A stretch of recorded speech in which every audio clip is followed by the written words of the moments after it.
नमस्कार। जैसे कि आप देख रहे हैं राष्ट्रीय जय यीशु मानव सेवा, साथ ही साथ मैं प्रभु में आप सबका भाई आशीष राजकुमार और आप सभी के सामने लगातार मैं प्रभु यीशु मसीह के वचन के द्वारा आता चला जाता हूं और आप सभी का धन्यवाद करता हूं कि बीते हुए दिनों से लेकर आज तक आप लोग हमें सपोर्ट करते चले जा रहे हैं, वीडियो शेयर करते चले जा रहे हैं। प्रभु का धन्यवाद करते हैं और आप सभी का भी धन्यवाद करते हैं। मौत इंसान को प्यारी होती चली जा रही है। बीते हुए दिनों में हमारे एक मित्र उसका बच्चा था जो जवान था और अच्छा था, उसका दिमागी हालत में जंतु गिर गए, यानी कि भेजे के अंदर जंतु हो गए और काफ़ी लोगों ने प्रार्थना किया, उसके बावजूद भी कोई भी प्रकार का जीने का उसके अंदर कोई चांस नहीं दिख रहा था। डॉक्टर के अलावा सूचना, यानी कि डॉक्टर के द्वारा सूचना मिली कि वो व्यक्ति जी नहीं सकता, यानी कि दिमाग बिल्कुल काम नहीं कर रहा था, लेकिन वो जिंदा ज़रूर था, है ना। जब तक उसको ऑक्सीजन के ऊपर रखा गया था तब तक वो लड़का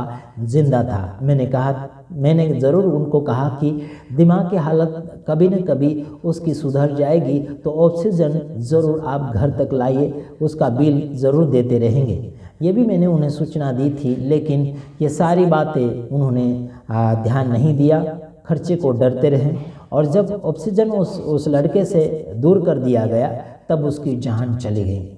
मैंने बचाव के लिए ज़रूर उन्हें कहा था कि उसे बचाना है तो ऑक्सीजन का खर्चा आप दीजिए और घर तक वो ऑक्सीजन खर्च, यानी कि ऑक्सीजन का जो आता है वो, है ना, तो वो घर पर ले आइए और डॉक्टर को समय समय के अनुसार उसका खर्चा देते रहना। ये मैंने ज़रूर उनको कहा था कि वो ज़िंदा रहेगा तो प्रार्थना भी चालू रहेगी और अलग अलग पास्टर सेवक सेविका प्रार्थना करते रहेंगे और हम भी प्रार्थना करते रहेंगे, तो हो सकता है परमेश्वर कुछ समय के बाद उसे दिमाग की हालत में स्वतंत्रता या फिर दिमाग की हालत में ठीक कर सकता है ना। तो उसके दिमाग की हालत में दिमाग के अंदर जंतु आ गए थे और जंतु के कारण उसका दिमाग की हालत बिगड़ गया था कुछ कीटाणुओं के कारण। तो वो हो सकता था, ठीक हो सकता था, लेकिन लोगों ने ध्यान नहीं दिया। पैसे का खर्चा ज़्यादा बढ़ रहा है उसके कारण, तो वो तो सरकार से ही वो कुछ खर्चा हो रहा था उसका। तो उस कार्ड के, जो कौन सा कार्ड होता है 5 लाख का, कितने लाख का, तो उसके द्वारा खर्चा चल रहा था, लेकिन वो ऑक्सीजन से दूर कर दिया उस बच्चे को, तुरंत उसकी मौत हो गई। लोग रोने धोने लगे। मेरे तमाम भाइयों बहनों, उस बात को सुनकर हमें भी दुख लगा। भले हम उन्हें मिले नहीं थे और हम उन्हें देखे भी नहीं थे, फिर भी हमें जगत भर के लोगों से प्यार और मोहब्बत है। हम आपसे दूर ज़रूर है, लेकिन आप सभी से हम प्रेम भाव करते हैं और आप सभी का भला और कल्याण हमेशा चाहते चले आते हैं। कभी भी आपका हमने बुरा नहीं चाहा, हमेशा भला चाहते हैं। दुश्मन भी हमारे सामने आ जाए तो हम रोटी खिलाने से हिचकिचाते नहीं और हंसी ज़रूर दिखाते हैं, हंसकर मुस्कुराकर ज़रूर दिखाते हैं। घूर घूर कर देखना हमारा काम नहीं, घूरना मसीह से दूर होकर जीने वालों का काम है, जो घूर घूर कर दुश्मनों को देखते हैं और उसे तोड़ने और मारने का इंतज़ार करते हैं। तो ऐसा हमारा बिल्कुल क्या बोलना चाहिए कि इरादा नहीं है। आइए हम कुछ वचनों के द्वारा आगे की ओर दौड़े चले जाएंगे। परमेश्वर आप सभी को निर्दोष बनाना चाहता है और आगे की ओर ईमानदारी की ओर ले जाना चाहता है, लेकिन मैं आपको बताना चाहूँगा कि 1 कुरिन्थियों उसका 1:8 में लिखा है, वह तुम्हें अंत तक दृढ़ भी करेगा। Praise the Lord. आपको और मुझे वो परमेश्वर अंत तक दृढ़ करना चाहता है, मजबूत करना चाहता है, आपकी कमियों में आपकी साथ देना चाहता है। आप कौन सी हालत में कमज़ोर है, आप कौन से कंडीशन में प्रॉब्लम में है तो वो सारी परिस्थिति में आप सभी को मजबूती देना चाहता है। जैसे कि आप कोई भी प्रकार की वाहन या फिर कोई भी प्रकार के चीज़ों को या फिर गाड़ी घोड़ा को जो भी आप चलाते हैं, उसकी कमियों को देखकर उसे मजबूत करने के लिए आप कोशिश के ऊपर दौड़े चले जाते हैं। उसी प्रकार से परमेश्वर का पुत्र यानी कि यीशु मसीह आपको और मुझे लगातार अंत तक मजबूती देगा। आपके बीमारी में, आपकी समस्या में, आपका लेन देन में, आपका खान पान में, आपका व्यवहार में आपको मजबूती देना चाहता है, लेकिन उससे आप मिलजुल कर आगे की ओर बढ़ना होगा, क्योंकि परमेश्वर से संबंधित व्यक्ति होता है वो परमेश्वर से हटकर कार्य बिल्कुल नहीं करता है। हालांकि मैं आपको बताना चाहता हूं कि जैसे कि पौलुस के द्वारा आपको और मुझे ये बातें सुनने के लिए मिलती है कि हाँ, वह तुम्हें अंत यानी कि वह तुम्हें अंत तक दृढ़ भी करेगा, मतलब मजबूत भी करेगा। Hallelujah, praise the Lord. वह परमेश्वर अगर आपको और मुझे मजबूत करता है, कब तक? 2 दिन, 4 दिन, 5 दिन, 10 दिन के लिए नहीं, बल्कि आपको अंत तक दृढ़ करेगा, अंत तक मजबूत करेंगे। जैसे कि आप संसार भर में कुछ साल तक रहेंगे, आपके ज़्यादा जीने के क्या बोलना चाहिए कि साल नहीं है, लगभग लोग आखिरी तक जीता है, तो ज़्यादा से ज़्यादा अगर जिए तो 120 साल तक व्यक्ति जीता है। उससे ज़्यादा हमने नहीं देखा और ना ही सुना भी नहीं है ना। 110 साल तक का व्यक्ति को मैंने देखा। राजस्थान के अंदर एक पास्टर की मम्मी थी, 110 साल की उम्र उसकी थी, और फिर भी वो बिना लकड़ी से और बिना सहारे से वो चल रही थी, और उन्होंने हमें अच्छा प्रेम भाव दिया, लाड़ प्यार उनका हमें मिला। मैं उनका भी शुक्रगुजारी हूँ। अभी वो जिंदा है या नहीं, कुछ काफ़ी वर्ष बीत गए हैं, तब मैं उन्हें मुलाकात किया था। तो ये बात समझने के लिए मैंने कहा कि ऐसा होता है, लोग जीते हैं 110 साल तक का मैंने देखा है, लेकिन लोग आखिरी यानी कि ज़्यादा से ज़्यादा जिए तो 120 साल व्यक्ति जीता है, लेकिन इससे कम ही सालों में व्यक्ति अपने आप को इस संसार से दूर कर लेता है। काफ़ी लोग 40-50 साल में, 35 साल में, 60 साल, 70 साल, 80 साल, 90-100 साल में गुजर जाते हैं। लेकिन कुछ लोगों का खान पीन अच्छा होता है, अच्छा मजबूती ताकतवर चीज़ों को खाते हैं तो ज़रूर ज़्यादा वो जीते हैं और उनकी उम्र ज़्यादा भी नहीं लगती है। जैसे कि आपको दिख रहा होगा कि मेरी उम्र भी ज़्यादा नहीं लगती है। मेरे से क्या बोलना चाहिए, छोटे लोग या फिर मेरे उम्र के लोग मेरे से ज़्यादा और बड़े दिखते हैं, तो कोई बात नहीं। जैसा खान पीन होता है, काम किसी को ज़्यादा होता है, किसी को काम कम होता है, इसके वजह से भी उम्र का बढ़ावा चढ़ावा भी दिखता है। हालांकि परमेश्वर आपको और मुझे अंत तक दृढ़ करने की बातें कर रहा है। मतलब मैं अगर आपको बताऊंगा कि परमेश्वर आपको अंत तक दृढ़ करेगा, तो वो कैसे? परमेश्वर के हुक्म को मानना पड़ेगा, उसकी आज्ञा को मानना पड़ेगा, उसके प्रेम भाव को इस संसार में फैलाना पड़ेगा, उसके हुकूमत अनुसार आपको नियमित रीति से आगे की ओर बढ़ते चले जाना चाहिए। Praise the Lord. जितने भी मेरे वीडियो को देखते हैं और सुनते हैं, आप सभी का कल्याण होगा, आपका कोई भी घाटा हमारे वीडियो से बिल्कुल नहीं होगा। हम तो 10 मास नहीं लेते हैं और दान के अंदर किसी को भी जोर जबरदस्ती हम बिल्कुल नहीं करते हैं। जो दे उसका भी भला, ना दे उसका भी भला, लेकिन परमेश्वर आप सभी का हिसाब लेगा। समझ में आता है कि नहीं मेरे तमाम भाइयों बहनों? अगर परमेश्वर का कार्य कर रहे हैं तो आपको उस कार्य में ज़रूर सहयोगी बनना होगा। ठीक है, आइए आगे की ओर बढ़ते हैं कि आप अगर मजबूत हो गए हैं, आप किसी भी बात में सहयोगी बनने के लिए कमज़ोर नहीं रहेंगे। आप किसी भी बात मतलब आत्मिक जीवन में किसी को बढ़ाने के लिए, किसी की ज़रूरत पूरी करने के लिए आप कंजूस नहीं होंगे या फिर अपनी निर्बलता कमज़ोरी नहीं बताएंगे।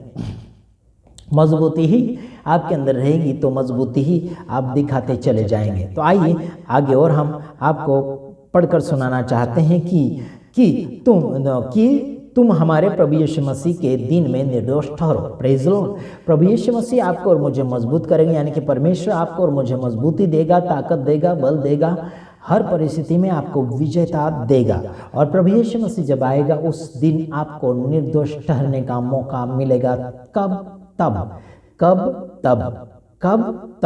तब मिलेगा मौका आपको निर्दोष ठहरने का। अभी से आपकी मेहनत, अभी से आपकी मजबूती, अभी से आप मजबूत बनते चले जा रहे हैं, तब आप निर्दोष ठहरेंगे, तब यीशु आएगा। Praise the Lord, hallelujah. आपने कोई भी प्रकार की मजबूती या फिर कोई भी प्रकार की तैयारी नहीं करी और आप निर्दोष ठहरना चाहते हैं, तो ये सरासर गलत है। मेरे तमाम भाइयों बहनों, लोग आजकल इंसानों की आज्ञा को मानते हुए आगे की ओर बढ़ते चले जा रहे हैं और परमेश्वर की आज्ञा को पीछे की ओर अनसुनाई करते चले जा रहे हैं। परमेश्वर की आज्ञा को अनसुनाई जो भी व्यक्ति करेगा, चाहे वो छोटा हो या बड़ा हो, वो समय से पहले इस दुनिया से चला जाता है।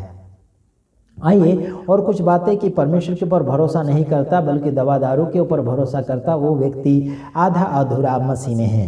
वो आधा अधूरा दोनों नाव में अगर पैर रखेगा व्यक्ति, तो किसी के ऊपर भी वो भरोसा नहीं कर सकता और आगे की ओर उसे बढ़ने का मौका बिल्कुल नहीं मिल पाएगा।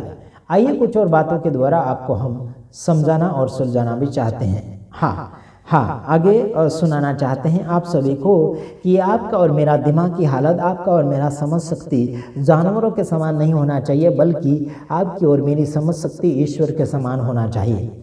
ईश्वर एक समझदार है। समझदार व्यक्ति इशारे को समझ जाता है, लेकिन काफ़ी लोग ऐसे हैं जो समझदारी नहीं रखते हैं। अपने आप को समझदार तो कहते हैं, लेकिन समझदारी उनके अंदर बिल्कुल नहीं है। जानवरों के समान उनका दिमाग की हालत होता है। जैसे घोड़ों और खच्चर को तो आपने देखा ही होगा, उन्हें बिना लगाम से और बिना चाबुक से काबू में नहीं कर सकते हैं। उसी प्रकार से आजकल लोगों को वचन के बिना हम काबू में नहीं कर सकते हैं। हालांकि जो भी व्यक्ति वचन को मान लेगा वो अपने आप को काबू में कर सकता है, या फिर मूर्ख व्यक्ति को भी वचन के द्वारा लोग काबू में कर सकते हैं अगर वो वचन को माने तब। लेकिन आजकल वचन के द्वारा नहीं, बल्कि अपनी कहाई अनुसार कहानियों के ऊपर, हंसी हंसाइयों के ऊपर दौड़े चले जा रहे हैं। अपने आप को माहिर बनाने के लिए काफ़ी कोशिश के ऊपर कोशिश दौड़ी चली जा रही है लोगों के मनों के अंदर। लेकिन हम आपको इतना बताना चाहेंगे कि प्रभु यीशु मसीह आपको अपनी कोशिश के द्वारा स्वर्ग नहीं देगा। हेलो, समझ रहे कि नहीं? आपकी मेहनत के द्वारा, आपकी कोशिश है ना, आपकी कोशिश के द्वारा परमेश्वर स्वर्ग नहीं देगा। आपको परमेश्वर के वचन के द्वारा आगे की ओर बढ़ते चले जाना चाहिए, तब जाके आपको स्वर्ग तक पहुँचने के लिए हौसला और हिम्मत और मार्ग मिल सकता है। क्योंकि यीशु मसीह मार्ग है, उसके बिना हम कौन से दूसरे रास्ते से चलकर हम स्वर्ग तक पहुंचने में कामयाबी नहीं पाएंगे। समझ रहे हैं आप? आपको अगर कामयाबी चाहिए स्वर्ग तक पहुंचने का, तो ज़रूर प्रभु यीशु मसीह को अपने जीवन में लीजिए, क्योंकि वो खुद मार्ग सत्य जीवन है। आपको मार्ग बताएगा, आपको सत्य बताएगा, आपको जीवन कैसे जीना होगा वो भी आपको बताते चला जाएगा। समझ रहे, सुन रहे हैं आप सभी? प्रभु यीशु मसीह आप सभी को लगातार आगे की ओर बढ़ाते चला जाएगा। समझ रहे हैं? आप लोगों की कहावतों के अनुसार चले जाओगे तो आप उसके अंदर बनते जाओगे, और उसके क्या बोलना चाहिए, उसके गुलाम आप बनते चले जाएंगे। आप जैसे कि आप देखते होंगे कि मैं किसी का भी गुलाम व्यक्ति नहीं हूँ, ना ही कोई पास्टर का गुलाम हूँ मैं, है ना, और ना ही किसी को गुलाम बनाता हूँ, बिल्कुल नहीं। और ना ही कोई संस्थापक का मैं गुलाम हूँ, और ना ही कोई दान डोनेशन वालों का मैं गुलाम, किसी का गुलाम नहीं हूँ।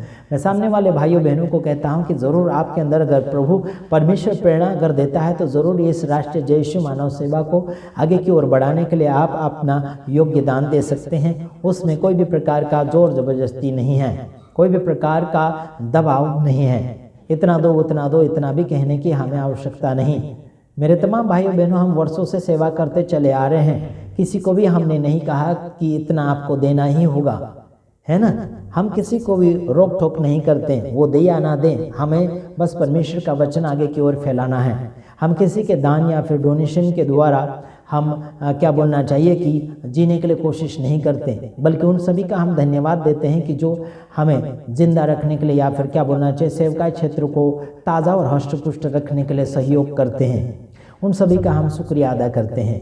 प्रभु यीशु मसीह आप सभी को अपने जीवन में जागृति दें, और आपकी जागृति परमेश्वर को पसंद आना चाहिए, है ना। मैं वो जागृति की बात नहीं कर रहा जो आप दिन में जागो या फिर रात में जागो, है ना, वो बातें नहीं कर रहा मैं। सांसारिक जागृति की बातें नहीं कर रहा मैं। आत्मिक जागृति, मतलब जागृति का मतलब है विकास, है ना, ताज़ा रहना, हष्ट-पुष्टता रहना, है ना, क्या बोलना चाहिए कि उत्साहित रहना आत्मिक जीवन में, है ना, कमज़ोर नहीं होना है।